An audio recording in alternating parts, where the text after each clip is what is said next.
আমি গৈছিলোঁ 13 এপ্ৰিলত মামাহঁতৰ ঘৰলৈ। এই ৰাস্তাটোৱেদি গ'লেই মামাহঁতৰ ঘৰ পায়। ঘৰ পোৱাৰ পাছত ভাইটি আৰু মই বজাৰলৈ ওলাই গ'লোঁ। বজাৰৰ পৰা মাংস লৈ আমি ঘৰলৈ উভতিলোঁ।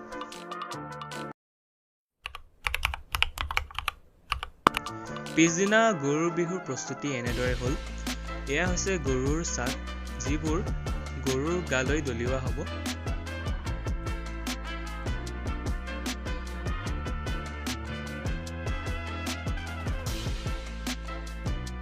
এয়া হৈছে হালধি আৰু এয়া হৈছে মাহ। এই মাহ হালধি লৈ গৰুৰ গাত সনা হ'ব। এয়া আমাৰ মামাহঁতৰ ঘৰৰ গৰু।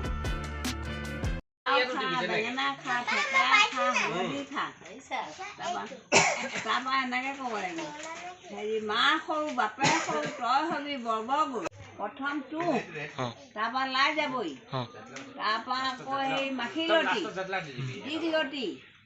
দীঘলতি, পঘাডালে গৰুখিনি দে যাব, পঘাডাল পাৰি দিব, ৰছীডাল দীঘল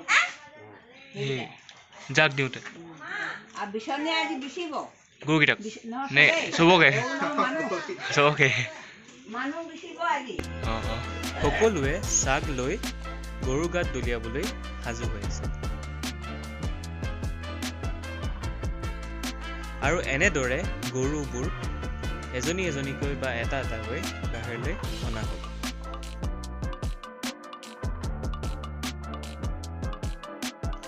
গৰুবোৰক পথাৰলৈ অনাৰ লগে লগে ভাইটি আৰু মামাহঁতে সকলোৱে গৰুৰ গালৈ পানী আৰু চাক দলিয়াবলৈ লাগি গ'ল।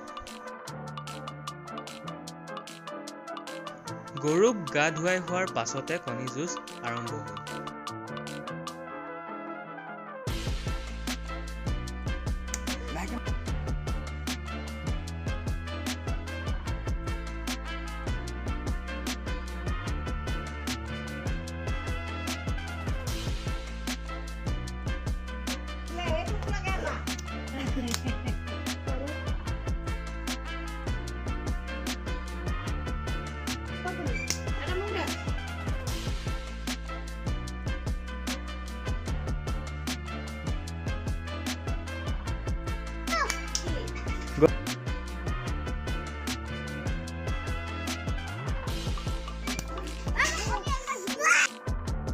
এনেদৰে গৰুৰ বিহু শেষ হ'ল আৰু মানুহৰ বিহু আৰম্ভ হ'ল। সেইদিনাই বৰপথাৰৰ বিহুৰ সন্মিলন চাবলৈ যোৱা হ'ল।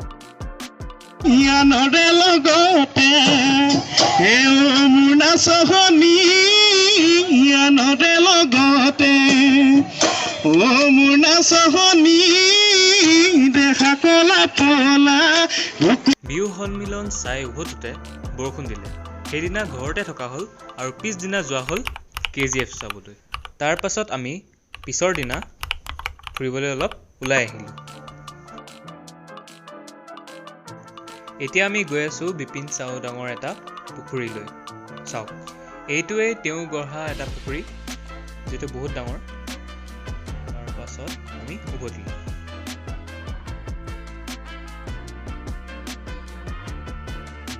পিছদিনা ৰাতিপুৱা ৰিবৰ ঘৰত।